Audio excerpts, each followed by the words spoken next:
तो आइए बच्चों, अब हम देखते हैं अम्ल एवं क्षारक की परस्पर कैसी अभिक्रिया होती है। तो इसके लिए हम कुछ क्रियाकलाप करेंगे, जिसमें है परखनली में लगभग 2 ml NaOH। NaOH क्या है बच्चों?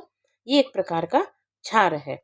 जब इसको हम लेते हैं और इसमें कुछ बूंदें हम फिनोप्थलीन विलयन की कुछ बूंदें डालते हैं, तो इसका रंग कैसा हो जाता है? ये हमको पूछा गया है कि इसका रंग, जब हमने NaOH में या क्षार में हमने फिनोप्थलीन की कुछ बूंदें डाली हैं, तो विलयन का रंग कैसा हो जाएगा? तो विलयन का रंग हो जाएगा पिंक।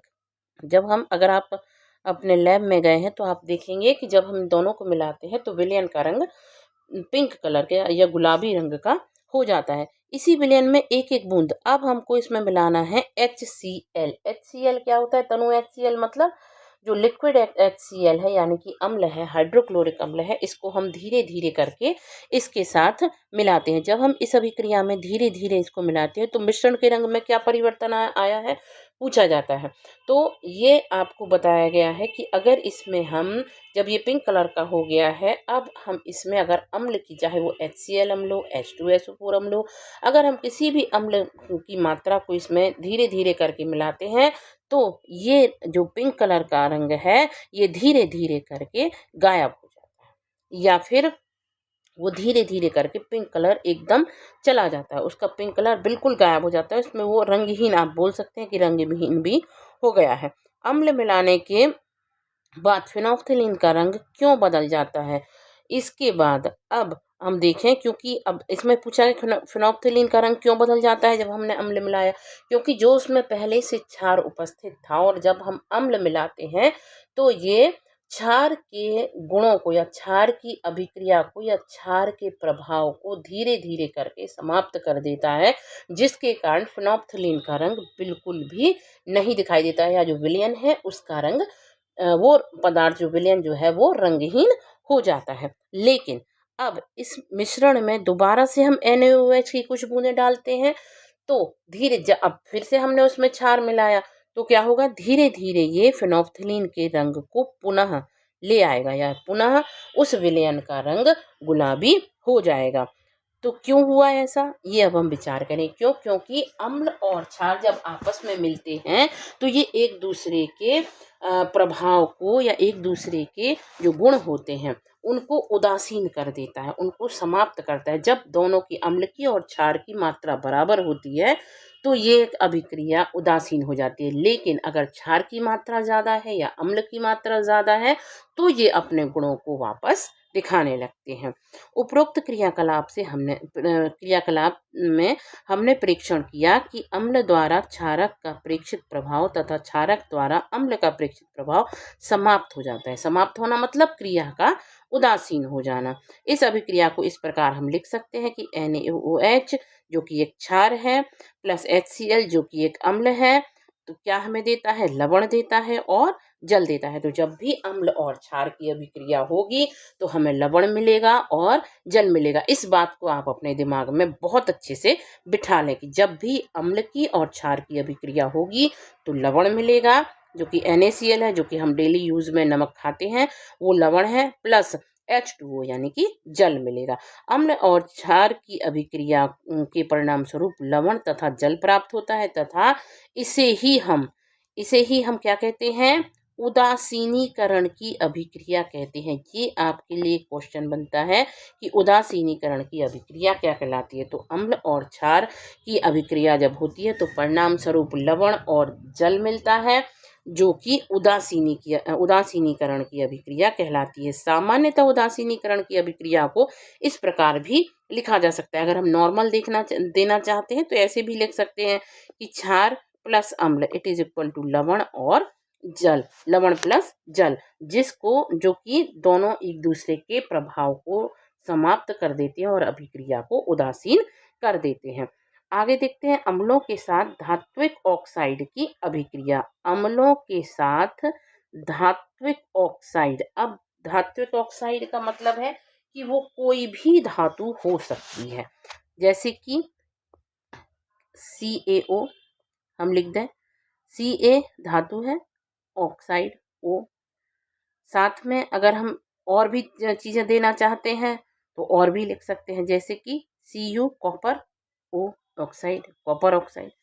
तो इसमें बताया गया है कि बीकर में कॉपर ऑक्साइड की अल्प मात्रा लीजिए तथा इसे हिलाते हुए उसमें धीरे धीरे तनु हाइड्रोक्लोरिक अम्ल मिलाते हैं। तो हम इसमें क्या करेंगे, धीरे धीरे। तो इसका मैं बताया गया कि CuO means copper oxide plus इसमें क्या मिलाएंगे हम, हाइड्रोक्लोरिक अम्ल, HCl अम्ल मिलाया।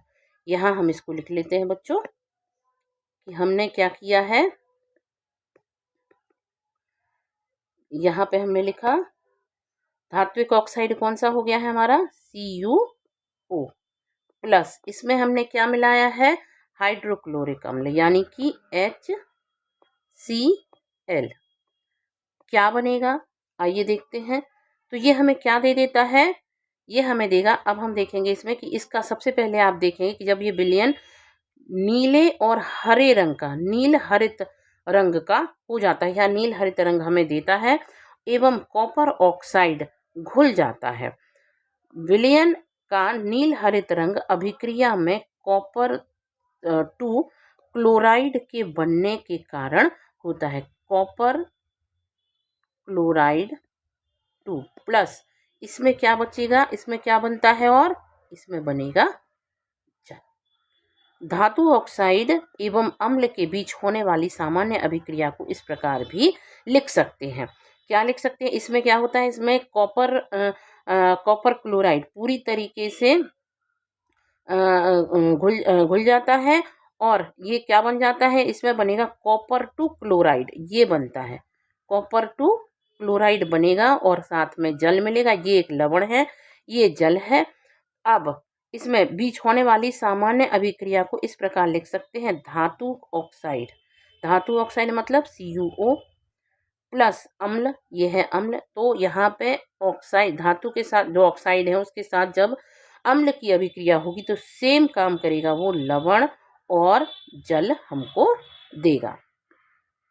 अब उपरोक्त अभिक्रिया के लिए समीकरण लिखकर उसे संतुलित करते हैं। क्षारक और अम्ल की अभिक्रिया के समान ही धात्विक ऑक्साइड अम्ल के साथ अभिक्रिया करके लवण और जल देता है। आपको ये हमेशा पहले भी मैंने बताया था और फिर बताती हूँ कि जब भी अम्ल धातु के साथ अभिक्रिया करेगा तो लवण और जल ही देगा। अतः धात्विक ऑक्साइड को क्षारकीय ऑक्साइड भी कह सकते हैं क्योंकि यह एक क्षार के समान कार्य करता है। इसी प्रकार से अगर अब हम लिखें, क्योंकि जब हमने देखा था कि जब हम अम्ल की अभिक्रिया क्षार के साथ करा रहे थे तब भी हमें लवण और जल मिल रहा था, तो यहाँ बस क्या था कि यहाँ धातु ऑक्साइड की जगह इन्होंने यहाँ पे क्षारक दिया था, यहाँ क्षारक था प्लस अम्ल इट इज इक्वल टू लवण प्लस जल। इसी प्रकार से क्षारक के साथ अधात्विक ऑक्साइड की अभिक्रिया।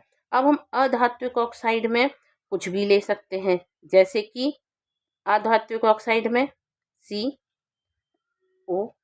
ऑक्साइड है, अधात्विक में कार्बन ऑक्साइड है इसका तो O2। तो ये कार्बन डाइऑक्साइड, आपने कार्बन डाइऑक्साइड एवं कैल्शियम हाइड्रोक्साइड या चूने का पानी जिसको कहते हैं कि बीच हुई अभिक्रिया को देखा है। कैल्शियम हाइड्रोक्साइड जो एक क्षारक है, कैल्शियम हाइड्रोक्साइड जो कि एक क्षारक है, जब कार्बन डाइऑक्साइड के साथ अभिक्रिया करता है तो लवण और जल का निर्माण करता है। सेम मीन्स अभी जो अम्ल धात्विक ऑक्साइड के साथ हम अम्ल की अभिक्रिया करा रहे थे और उसमें लवण और जल मिल रहा था, सेम इसमें जो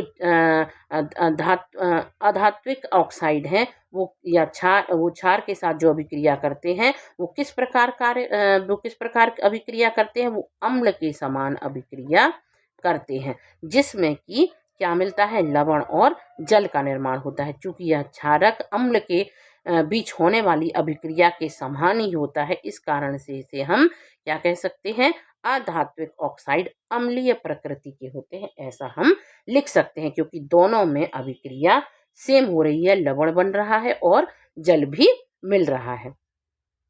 आगे हम इसके क्वेश्चन के लिए अलग से एक वीडियो बनाया गया, अगर आप चाहें तो मैं आपको उसको दिखा सकती हूँ। अब हमारा अगला जो टॉपिक है वो है सभी अम्लों एवं क्षारकों में क्या समानताएं होती हैं। तो देखिए बच्चों, सभी अम्ल, चाहे वो पहले हम अम्लों को लें तो अम्ल कौन कौन से हैं, सबसे पहला है HCl, H2SO4 और और भी अम्ल है CH3COOH। ये सारे अम्ल हैं। अब इसमें क्या बोला गया है, ग्लूकोज, अल्कोहल, हाइड्रोक्लोरिक अम्ल, सल्फ्यूरिक अम्ल आदि का विलयन लेना है। एक कॉर्क पर 2 कीलें लगाकर उनमें 100 ml की बीकर में उसे रख देना है। अब कोई भी पदार्थ अम्ल कब होता है, ये आपने और हमने पढ़ा है कि जब कोई भी पदार्थ जिसमें H2 या हाइड्रोजन आयन देते हैं, जो हमें हाइड्रोजन आयन देते हैं या H+ आयन देते हैं, वो जो हमें H+ आयन देते हैं वो क्या कहलाते हैं, वो अम्ल कहलाते हैं। लेकिन जो ग्लूकोज है जिसका सूत्र है C6H12O6, जो अगर हम देखें तो सभी का कहना है कि जो हाइड्रोजन आयन होते हैं जिनमें या जिनमें हाइड्रोजन होता है वो सभी अम्ल होते हैं। क्या ऐसा है? नहीं, ऐसा बिल्कुल भी नहीं है, क्योंकि अगर ऐसा है तो ग्लूकोज में भी हाइड्रोजन आयन है लेकिन वो अम्ल नहीं है। क्यों? क्योंकि अब इसको भी हम पता करेंगे कि भाई आप तो बोलोगे कि इसमें हाइड्रोजन आयन है तो मैम ये क्यों नहीं है अम्ल। तो ये अम्ल इसलिए नहीं है क्योंकि अम्ल वे ही पदार्थ होते हैं जिनको पानी में घोलने पर या पानी में डालने पर वे हमें H+ आयन दें या हाइड्रोजन आयन दें, वही क्या कहलाते हैं, अम्ल कहलाते हैं। और जो हमें जैसे हमने ग्लूकोज को पानी में डाला तो क्या वो हमें H+ आयन देंगे? नहीं, ये हमें H+ आयन नहीं देते हैं, इस वजह से ये अम्ल नहीं है। तो आइए आगे इसको देख लेते हैं हम।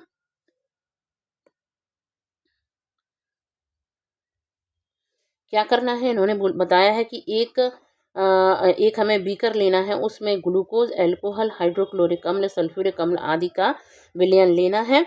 और अब हम इन्होंने एक क्रियाकलाप दिखाया है कि 2 किलो को एक 6 वोल्ट की बैटरी से दो टर्मिनलों के साथ एक बल्ब तथा एक स्विच के माध्यम से जोड़ देते हैं। और यहाँ क्या भर दिया है हमने, सिंपल पानी भर दिया है। अगर इसमें सिंपल पानी है और दोनों तरफ से सब कुछ लगाया, 6 वोल्ट की बैटरी भी लगाई है, स्विच भी लगाया है, बल्ब भी लगाया है, पहले तो ये देख लें कि ओनली इसमें क्या मिला हुआ है, पानी मिला हुआ है। अब हमने सब कुछ कर लिया, कील भी लगा दी और पूरा एपरेटस हमने तैयार कर लिया। लेकिन अब हम जैसे ही इसको देखेंगे क्या इसमें से विद्युत धारा प्रवाहित होगी, क्या ये बल्ब जलेगा? क्यों? तो जब हमने इसमें नॉर्मल पानी डाला, अब हमने इसको स्विच को ऑन किया तो क्या विद्युत धारा प्रवाहित हुई? क्या ये बल्ब जला? नहीं, ये बल्ब नहीं जलेगा। क्यों? क्योंकि ये सिंपल पानी इसमें अभी भरा हुआ है। लेकिन इसमें अगर हम जरा सी HCl या फिर किसी भी अम्ल की बूंदों को डाल दें तो इसमें नॉर्मल तरीके से विद्युत प्रवाहित होने लगेगी और स्विच ऑन करने पर ही हमको ये बल्ब जला हुआ दिखाई देगा। कीलों को 6 वोल्ट की बैटरी के साथ दोनों टर्मिनलों के साथ एक बल्ब तथा स्विच के माध्यम से जोड़ देते हैं।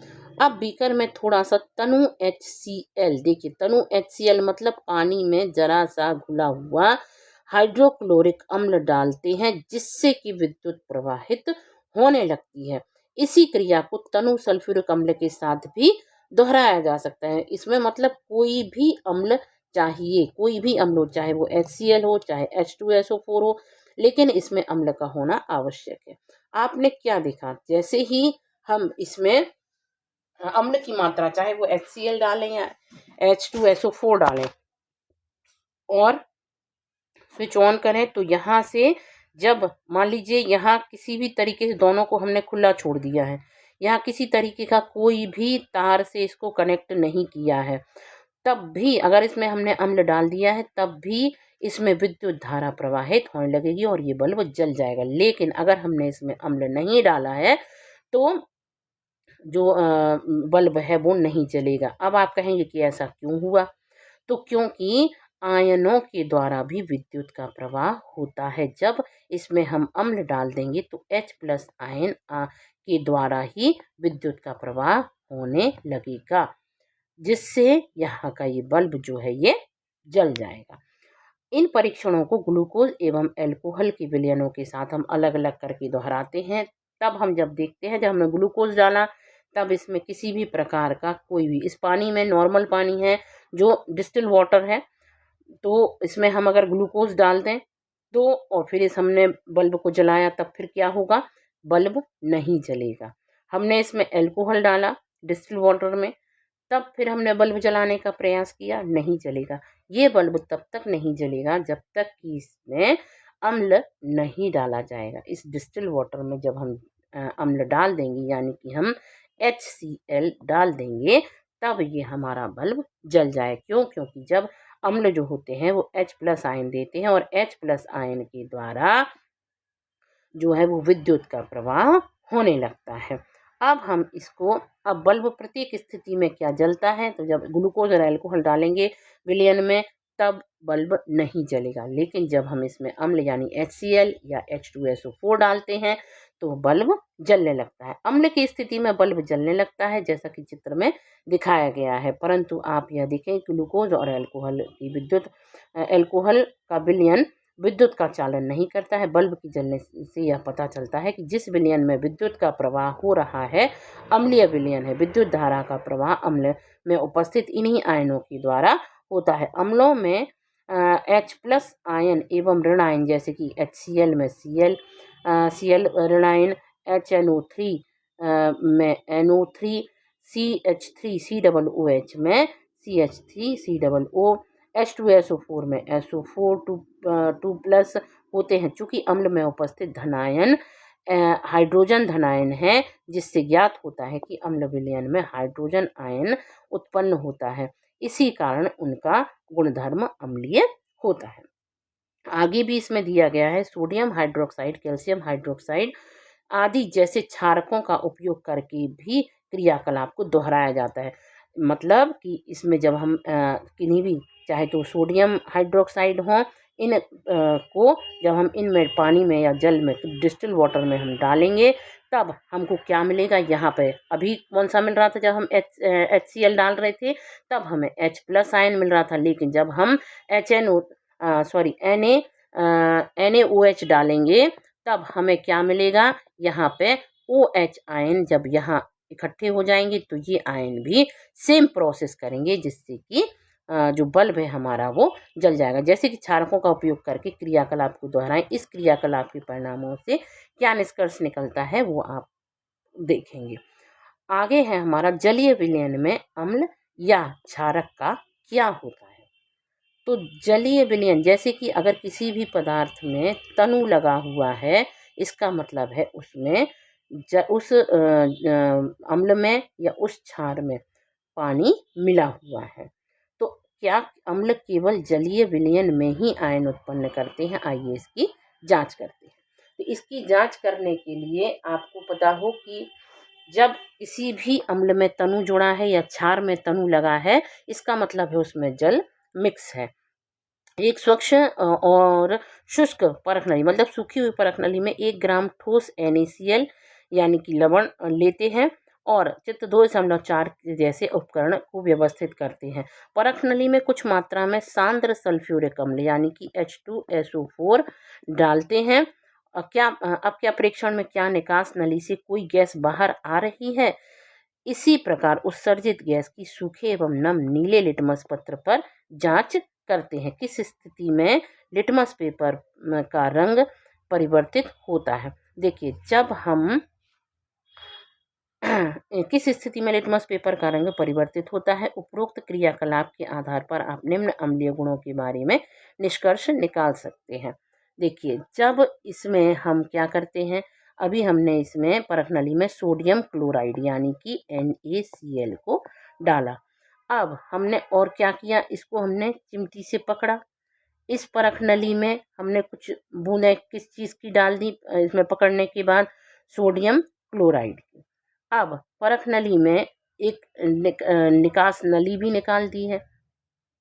जब हमने कैल्शियम क्लोराइड रक्षक नली को इसमें लगाया और इसमें कॉर्क से इसको हमने बंद कर दिया। अब हमने देखा कि इसमें क्या होने लगा है, इसमें धीरे धीरे करके इधर पे जब हमने H2SO4 का हमने इसमें विलयन डाला तो इसमें धीरे धीरे करके कौन सी, जब हमने इसको सूखे लिटमस पेपर को यहाँ रखा तो इसने क्या किया, जब सूखा लिटमस पेपर रहा इससे कौन सी गैस निकल रही थी, H2 गैस, हाइड्रोजन।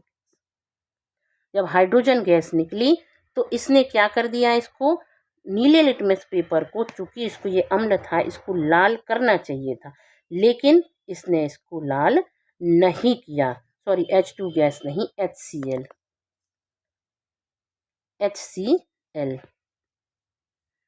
जब ये HCl गैस के रूप में थी तब HCl गैस जब ऊपर निकली और हमने एक सूखा लिटमस पेपर यहाँ लगाया जो कि बिल्कुल तरीके से सूखा था, आर्द्र था, तो हमने जब इसको यहाँ लगाया नली के पास तो HCl गैस के प्रभाव से ये नीले से लाल नहीं हुआ। क्यों नहीं हुआ, आइए इसको जब हमने फिर धीरे, क्योंकि ये सूखा हुआ था और जो HCl था ये गैस रूप में था। अब हमने इस लिटमस पेपर को क्या किया, हमने इसको ज़रा सा पानी में भिगो लिया। जब हमने इसको पानी में भिगोया तो आप देखेंगे कि ये धीरे धीरे करके नीला लिटमस पेपर कैसा हो जाएगा, लाल हो जाएगा। क्यों हो जाएगा, जिससे क्या साबित होता है, जिससे ये पता चलता है कि जो हमारी HCl गैस थी वो किसको, नीले लिटमस को उसने लाल कर दिया, अर्थात ये क्या है, ये अम्ल है। और अम्ल है और वो किस कैसे लिटमस पेपर पे काम करता है, वो शुष्क पे नहीं, वो हल्के से नम या जिसमें जल मिला हो उस वाले लिटमस, या जो भीगा हुआ हो उस वाले लिटमस पेपर पर कार्य करता है। आगे हम देखें, यदि जलवायु अत्यधिक आर्द्र हो तो गैस को शुष्क करने के लिए आपको कैल्शियम क्लोराइड वाली शुष्क नली में गैस प्रवाहित करना होगा। आगे हम देखें, इस प्रयोग से यह स्पष्ट हो जाता है कि जल की उपस्थिति में HCl में हाइड्रोजन आयन उत्पन्न होते हैं, जल की अनुपस्थिति में HCl अणुओं से H+ आयन पृथक नहीं हो सकते हैं। तो HCl + H2O it is equal to H3O + Cl, इसमें से क्लोरीन अलग हो जाता है। हाइड्रोजन आयन स्वतंत्र रूप से नहीं रह सकते हैं लेकिन ये जल के अणुओं के साथ मिलकर रह सकते हैं, इसलिए हाइड्रोजन आयन को सदैव H+ आयन या हाइड्रोनियम आयन से दर्शाना चाहिए। H+ आयन + H2O it is equal to H3O या ऑक्साइड। हमने देखा कि अम्ल जल में H3O+ अथवा H हाइड्रोजन धन आयन प्रदान करता है। आइए देखें, किसी क्षारक को जल में घोलने पर क्या होता है। किसी भी क्षार को अगर हम जल में घोलेंगे तो क्या वो हमें क्या देगा, जैसे NaOH है, सोडियम हाइड्रोक्साइड, ये सॉलिड अवस्था में है। जब हम इसको पानी में भिगोएंगे तो ये सोडियम अलग कर देगा और OH आयन को अलग कर देगा। इसी प्रकार से आगे भी दिए गए हैं दो क्षारक जिनको पानी मिला के बताया गया है, तो उसने पोटेशियम इसने अलग कर दिया, इसने मैग्नीशियम को अलग कर दिया और OH आयन पूर्ण रूप से अलग हो जाते हैं। क्षारक जल में हाइड्रोक्साइड आयन को उत्पन्न करते हैं, जल में घुलनशील क्षारक को क्षार कहते हैं। जो मैग्नीशियम है, पोटेशियम है और सोडियम है, ये जल में घुल जाते हैं। आगे देखें तो सभी क्षारक जल में घुलनशील नहीं होते हैं। जल में घुलनशील क्षारक को क्षार कहते हैं। इनका स्पर्श साबुन की जैसे चिकना होता है, स्वाद में हल्का सा कड़वा होता है, प्रकृति संक्षारक होती है। इन्हें कभी भी छूना या चखना नहीं चाहिए क्योंकि ये जो जीभ है उसको खराब कर सकते हैं, क्योंकि ये हानिकारक होते हैं और अंदर जाने के बाद भी ये नुकसान पहुंचा सकते हैं। अब तक हम जान चुके हैं कि सभी अम्ल H+ आयन तथा सभी क्षारक OH- आयन उत्पन्न करते हैं। अतः अब हम उदासीनीकरण की अभिक्रिया को निम्नलिखित रूप से व्यक्त कर सकते हैं कि अम्ल प्लस क्षार इट इज इक्वल टू लवण प्लस जल, जो मैं आपको पहले बता चुकी हूँ। अब आ जाते हैं हम अपने अगले क्रियाकलाप पर। अब हमको क्या करना है, एक बीकर में 10 ml जल लेना है। इसमें कुछ बूंदें सांद्र सल्फ्यूरिक अम्ल या H2SO4 की डालकर बीकर को धीरे धीरे हम हिलाते हैं, या उसमें एक हल्की सी वो डॉट डाल के या कुछ भी एक हिलाने के लिए या घुमाने के लिए, मिक्स करने के लिए उसको हिलाते रहते हैं, जिससे कि जो भी हमने H2SO4 की बूंदें डाली हैं वो मिक्स होती रहें। बीकर के आधार को स्पर्श करते हैं, तो जैसे ही हम H2SO4 को बीकर में या जल में डालते हैं तो इसका परिणाम क्या होता है। किसी भी अम्ल को जब हम जल में डालते हैं तो एक तो बहुत सावधानी रखनी चाहिए हमें। दूसरा क्या है, क्यों सावधानी, क्योंकि ये अम्ल है और अम्ल को जब हम पानी को जब हम अम्ल में डालेंगे तो ये एकदम से ऊपर आ जाता है गर्म होके, जिससे हमारे हाथों को हम जल भी सकते हैं और हमारे हाथों को, पैरों को, स्किन को नुकसान हो सकता है। इस वजह से हमको क्या करना चाहिए, जैसे ही हम H2SO4 की कुछ बूंदों को जल में डालते हैं तो आप कुछ देर बाद उसको मिक्स करते रहते हैं, तो आप देखेंगे उसकी तली को टच करके आप देखिएगा बीकर की तली को, तो ये आप देखोगे कि बीकर की जो तली है उसकी जो दीवारें होती हैं वो गर्म हो जाती है। इससे क्या पता चलता है कि यह एक ऊष्माक्षेपी अभिक्रिया है। क्योंकि इसमें जो है वो ऊष्मा उत्सर्जित होती है। नेक्स्ट है आपका, जल में अम्ल या क्षारक के घुलने की प्रक्रिया अत्यंत ऊष्माक्षेपी होती है। जैसा कि मैंने आपको बताया कि अगर हम जल में अगर हमने धीरे धीरे करके अम्ल को मिलाया तो क्रियाएं होंगी, जो ऊष्मा निकलेगी वो धीरे धीरे निकलेगी। लेकिन अगर हम अम्ल में जल को इकट्ठा डाल दें तो एकदम से वो विस्फोटक भी हो सकता है, फट भी सकता है, जो भी ये प्रयोग कर रहा है उसको नुकसान भी हो सकता है। इसलिए क्या करना चाहिए, अम्ल को धीरे धीरे करके पानी में हिलाते हुए मिक्स करना चाहिए, 2-2 और 4-4 बूंदों को करके।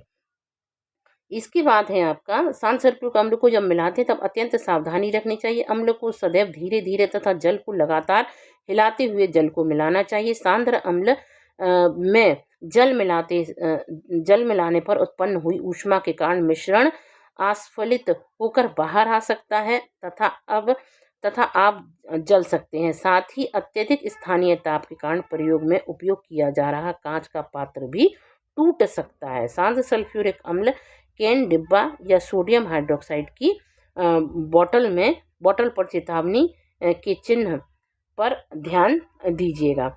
जल में अम्ल या क्षारक मिलाने पर आयन की सांद्रता में प्रति इकाई आयतन में कमी हो जाती है। इस प्रक्रिया को तनुकरण मतलब किसी भी, चाहे वो क्षार हो या अम्ल हो, उसे पतला करना तनुकरण कहलाता है, एवं अम्ल या क्षार तनुकृत होते हैं।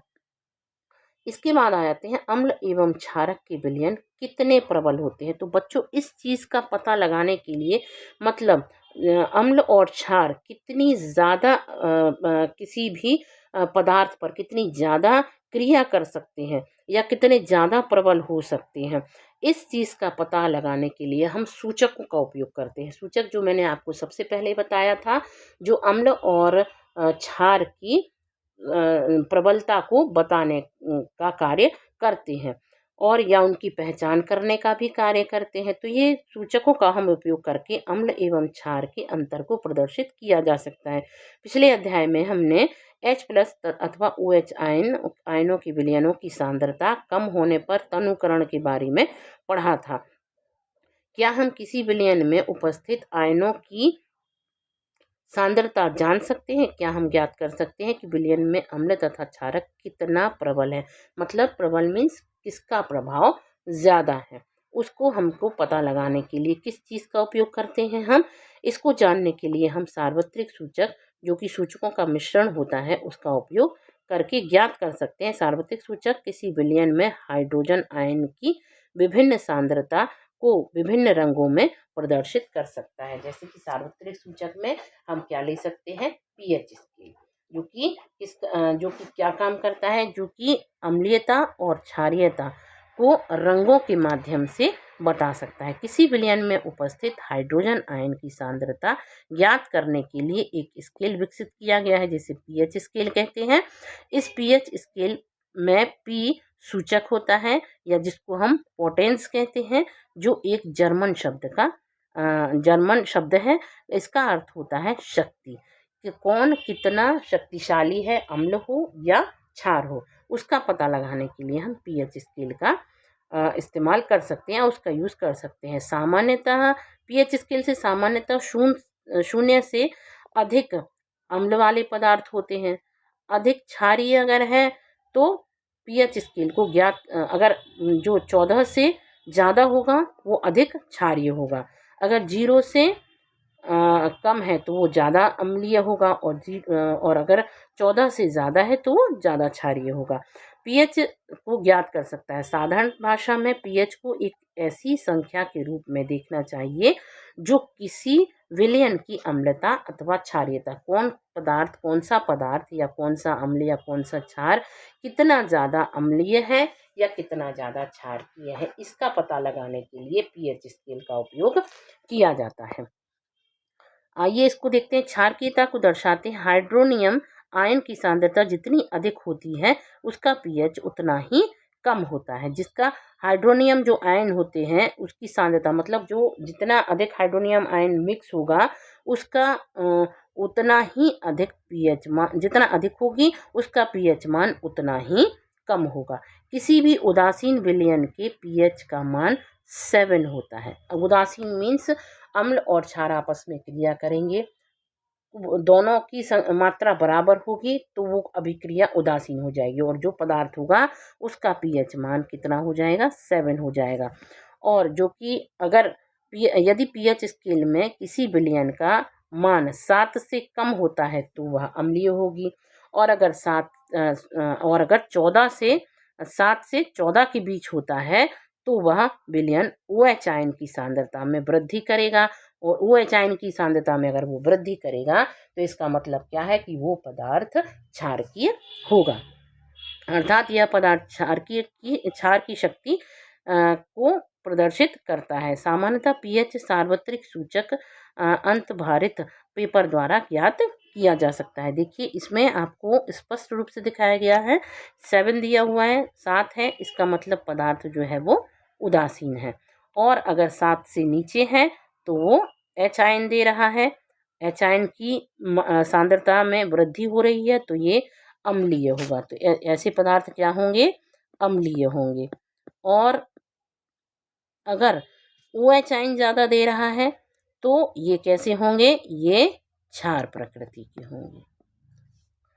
इसके बाद यहाँ एक टेबल दी गई है बच्चों, जो कि इसमें आपको पीएच पत्र पर इसका रंग और इसका मान और पदार्थ की प्रकृति कैसी होगी इसके बारे में बताया जाएगा। आगे अभी हम देख लेते हैं। सबसे पहले तो जठर रस कैसा होगा, लगभग 1.2 होती है इसकी। तो ये जो टेबल आपको दी गई है इसको इस प्रकार से नीचे स्केल के द्वारा भी इसमें समझाया गया है कि नींबू का रस लगभग 2.2 होती है इसकी, तो ये कैसा होगा, अम्लीय होगा। जठर रस मीन्स जो आमाशय में पाया जाने वाला HCl है वो लगभग 1.2 होती है उसकी, तो ये भी कैसा होगा, अम्लीय होगा। शुद्ध जल का ये एक क्वेश्चन बनता है बच्चों आपके लिए कि शुद्ध जल का पीएच मान कितना होता है। तो शुद्ध जल का पीएच मान होता है 7, और रक्त का पीएच मान होता है 7.4। तो ये आपके क्वेश्चन बनते हैं कि शुद्ध जल का पीएच मान बताइए, तो 7 होता है, और रक्त का पीएच मान 7.4 होता है। मिल्क ऑफ मैग्नीशिया का पीएच 10 होता है, 10 होता है, तो ये क्षारीय है। और सोडियम हाइड्रोक्साइड विलयन का लगभग 14 होता है, तो ये भी क्षारकीय है। तो हम इसको आगे बढ़ते हैं। इसमें अम्ल तथा क्षार की शक्ति विलयन में क्रमशः H+ आयन और OH आयन की संख्या पर निर्भर करती है। यदि हम समान सांद्रता के हाइड्रोक्लोरिक अम्ल और एसिटिक अम्ल जैसे 1 मोलर विलयन लेते हैं तो वह विभिन्न मात्रा में हाइड्रोजन आयन उत्पन्न करेंगे। अधिक संख्या में H+ आयन उत्पन्न करने वाले अम्ल प्रबल अम्ल कहलाते हैं, जबकि कम H+ आयन उत्पन्न करने वाले अम्ल दुर्बल अम्ल कहलाएंगे। क्या आप अब यह बता सकते हैं कि दुर्बल एवं प्रबल क्षारक क्या होंगे। सीधी बात है कि अगर इसमें H+ आयन जो कि ज़्यादा दे रहे हैं तो वो प्रबल अम्ल कहलाते हैं, तो OH आयन जो ज़्यादा देंगे वो प्रबल क्षारक कहलाएंगे, और जो OH आयन जो कम देंगे वो कैसे कहलाएंगे, वो दुर्बल क्षारक कहलाएंगे। इसके बाद आते हैं दैनिक जीवन में पीएच का महत्व क्या है। दैनिक जीवन में पीएच का परास वैसे तो बहुत सारी चीज़ों के लिए इसमें बताया गया, लेकिन आपके कोर्स में दंत क्षय का दिया गया है और आपकी अम्लीय वर्षा का दिया गया है। तो इसमें एक क्वेश्चन बनता है कि अम्लीय वर्षा में जो अम्लीय जल होता है या अम्लीय वर्षा का जो जल होता है उसका पीएच मान कितना होता है। तो अम्लीय वर्षा का पीएच मान 5.6 से कम हो जाता है।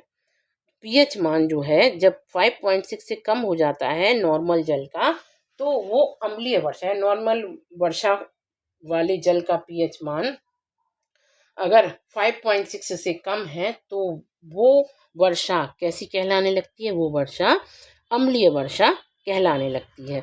अम्लीय वर्षा का जल जब नदी में प्रवाहित किया जाता है तो नदी के जल का पीएच मान भी कम हो जाता है, और नदी का जो जल है और जो जीवधारी हैं वो भी खतरे में पड़ जाते हैं। वो मतलब उनको बहुत सारी परिस्थितियाँ उनके हिसाब से नहीं मिलती हैं, जिससे उनका जीवन जो है वो जीना कठिन हो जाता है, और कई जो कि जीव जंतु जो कि तालाब या नदियों में रहते हैं वो धीरे धीरे करके उनकी संख्या कम हो जाती है, वो धीरे धीरे करके मरना शुरू हो जाते हैं। जैसे कि शुक्र या वीनस का वायुमंडल सल्फ्यूरिक अम्ल के मोटे श्वेत एवं पीले बादलों से बना होता है। क्या आपको लगता है कि इस ग्रह पर जीवन संभव है? तो इसका आंसर हम आपको आगे देंगे। आगे देखते हैं आपके बगीचे की मिट्टी का पीएच मान क्या है। अच्छी उपज के लिए पौधों को एक विशिष्ट पीएच परास की आवश्यकता होती है। किसी पौधे के स्वस्थ विकास के लिए आवश्यक पीएच को ज्ञात करने के लिए विभिन्न स्थानों की मिट्टियों को एकत्र करते हैं और उसके क्रियाकलाप 2.12 के अनुसार उनके पीएच की जांच करते हैं। इस बात पर भी ध्यान दीजिएगा कि जहां से मिट्टी ले रहे हैं वहां कौन से पौधे उगते हैं, वहां पे कौन कौन से पौधे उगाए जाते हैं। एक परख नली में लगभग 2 ग्राम मिट्टी रखते हैं, उसमें 5 ml जल मिलाते हैं। परख नली की सामग्री को हिलाते रहते हैं ताकि वो आसानी से मिक्स हो जाए। सामग्रियों को छानते हैं, परख नली में निस्यंद एकत्र करते हैं। सार्वत्रिक सूचक पत्र की सहायता से इस निस्यंद के पीएच की जांच कर लेते हैं। अपने क्षेत्र के पौधों के उपयुक्त विकास के लिए आदर्श मिट्टी के पीएच के संबंध में अपन जानेंगे आगे और निष्कर्ष निकालेंगे कौन सी तरह की मिट्टी अच्छी होती है। तो हम देखेंगे बच्चों कि जिस मिट्टी का पीएच मान कम होता है वहाँ पे क्योंकि अगर वो कम है इसका मतलब क्या है कि मिट्टी कैसी है। अगर पीएच मान कम है तो इसका मतलब है कि मिट्टी जो है वो अम्लीय प्रकृति को प्रदर्शित कर रही है, और वहाँ पर आप देखेंगे कि मुख्य रूप से वहाँ की फसलें जो होंगी वो उतनी उन्नत नहीं होंगी जहाँ पर जितनी की क्षारकीय प्रकृति की मिट्टी उन्नत होगी। तो हमें इस चीज़ का विशेष ध्यान रखना है कि पीएच मान अगर बराबर है तो मिट्टी कैसी होगी, और अगर अलग अलग है क्षारकीय प्रकृति रख रही है तो मिट्टी में जो फसल उगेगी वो उन्नत होगी, और अगर अम्लीय प्रकृति की होगी तो उसमें फसल कम होगी, ज़्यादा उन्नत बीज नहीं होगा, और वहाँ की जो फसल है वो उतनी साफ सुथरी नहीं रहेगी। अब है हमारे पाचन तंत्र का पीएच।